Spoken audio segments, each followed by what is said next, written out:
quand on parle de plateforme digitale chez Bearing Point, finalement, on parle d'une plateforme qui est ouverte, qui va faciliter la mise en relation des acteurs d'un écosystème et qui, bien souvent, est dans une logique de place de marché.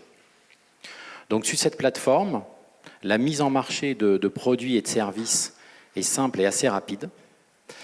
Ces produits et services sont non seulement ceux du propriétaire ou du gestionnaire de la plateforme, mais aussi finalement des partenaires de l'écosystème de cette plateforme.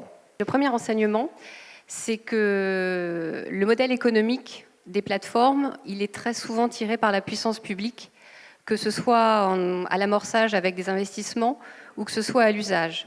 Le deuxième enseignement, c'est qu'on est sur des plateformes qui traitent des volumes de données très importants. Pourquoi ? Parce que pour pouvoir utiliser le big data, l'intelligence artificielle et les algorithmes, il faut pouvoir avoir une masse de données significative, faire des analyses prédictives qui rétroagissent sur les pratiques des professionnels, les aident à établir des diagnostics. Le troisième enseignement, c'est qu'on construit une plateforme sur les usages et que pour favoriser le développement des usages, on commence en général par les usages qui sont assez simples. On a tous en tête la possibilité de prendre rendez-vous en ligne et le succès de certains acteurs sur la prise de rendez-vous en ligne.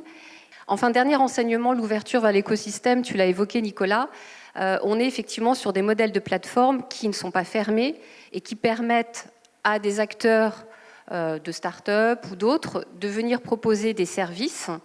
Et là, l'exemple typique, c'est le NHS anglais, parce que si vous avez sur le portail du NHS, vous avez à la fois un store d'applications qui sont validées, labellisées, système de santé, et vous avez également une partie d'applications qui sont proposées en test, et en tant que patient ou en tant que professionnel, vous avez la possibilité de tester et d'indiquer si oui ou non les services proposés potentiellement peuvent vous intéresser.